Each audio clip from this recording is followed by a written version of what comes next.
What is up, guys? My name is Ryan 18 on the Ryan 18 Forever channel, and this is my WWE Raw review for October 15th, 2012. Let's get the show on the road. We have the Big Show starting off Monday Night Raw. He comes out saying that he's pissed off on how Sheamus is making fun of him, and how the WWE fans are making fun of him over his 45-second world title reign, and demands for Daniel Bryan to come out. Daniel Bryan is backstage with R-Truth, Little Jimmy, Santino, Marella, Zack, Ryder, Kane, Oksana, and Justin Gabriel.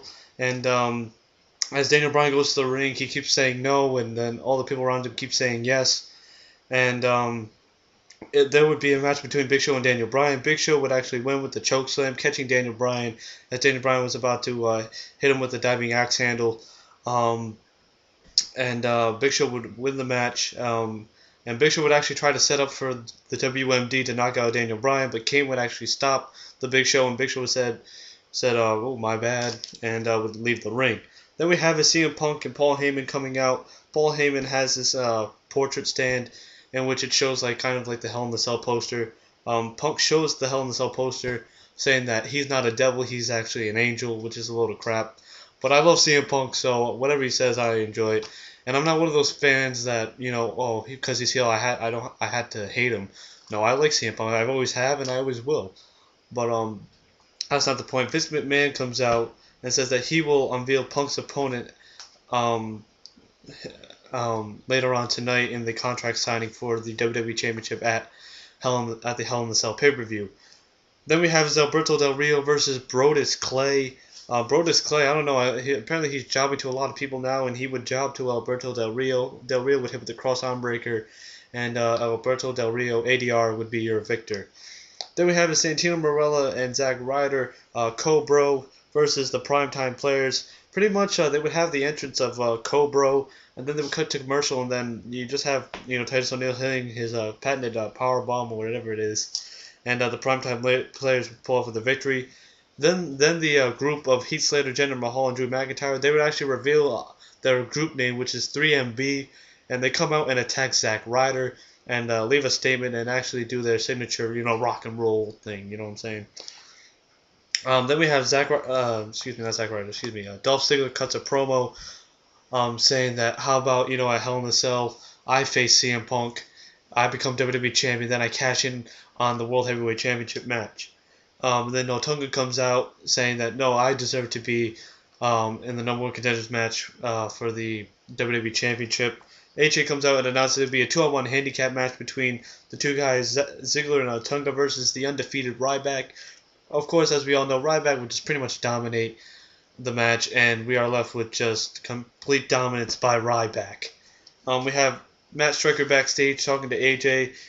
Tells AJ if Team Hell No can apologize for what they did to him on Friday Night SmackDown. How Kane would chokeslam Matt Striker, and then Daniel Bryan would hit with the no lock on Matt Striker.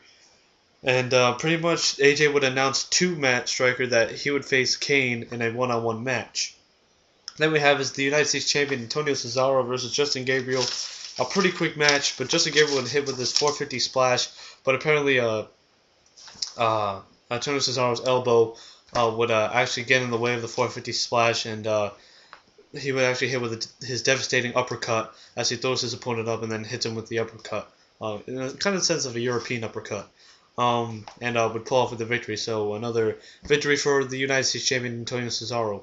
Will he ever have a challenger? I mean, Antonio Cesaro, let him, I don't know, let Ryback be United States Champion, I mean, WWE is trying to go on the lines of, Goldberg, how Goldberg had the undefeated streak. And, yeah. Then we have Matt Striker versus Kane. Pretty much, Kane would actually hug it out with Striker, but then chokeslam Striker, and would actually pull off with the victory. So we have Kane defeating Matt Striker. And Kane would actually talk to Matt Striker. I forgot what he said. I was actually talking to someone on Skype. And I didn't really get a chance to hear what Kane said to Matt Striker as he was down. Then we have Miz TV with special guest Kofi Kingston. Pretty much the Miz would actually, say that how he's better than Kofi Kingston, how he's actually main evented pay-per-views and WrestleMania and such things of that matter. And pretty much say that he's better than Kofi Kingston. And the only thing that Kofi would be remembered by is by saying boom, boom, boom, and then Kofi would go on the attack on The Miz.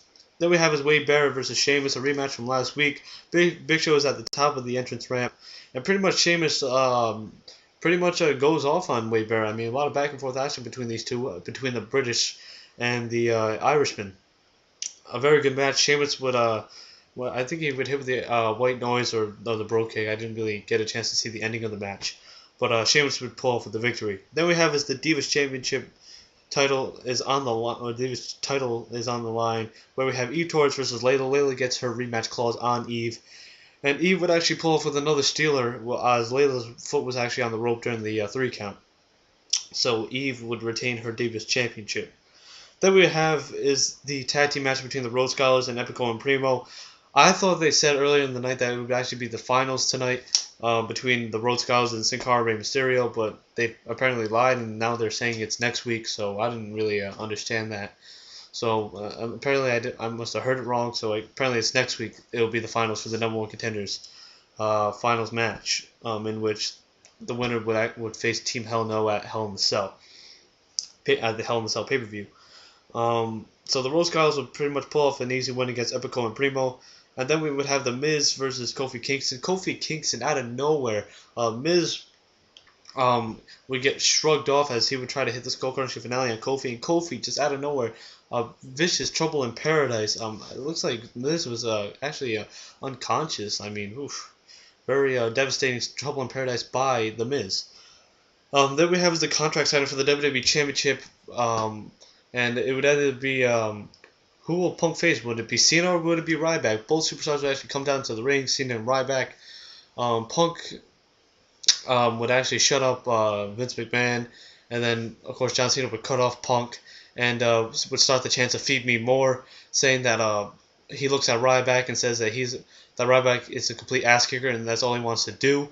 And I don't think he's like, I don't think Ryback even cares about the WWE Championship because he's just a complete ass kicker. And then pretty much Ryback would actually slam CM Punk's face onto the where the contract was, and Ryback signs the contract, I should say, before that, and then smashes CM Punk's head on the table, and then hits with the Shell Shocker. Then at the end of the show, we have Ryback saying, "Feed me more, feed me more, feed me more."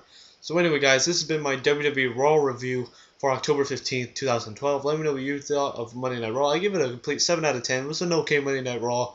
I can't wait to see what's going to happen next week on Monday Night Raw. So let me know what you guys think down below. This has been Ryan Suze 18. Enjoy the rest of your night. And I'm out, guys. Peace.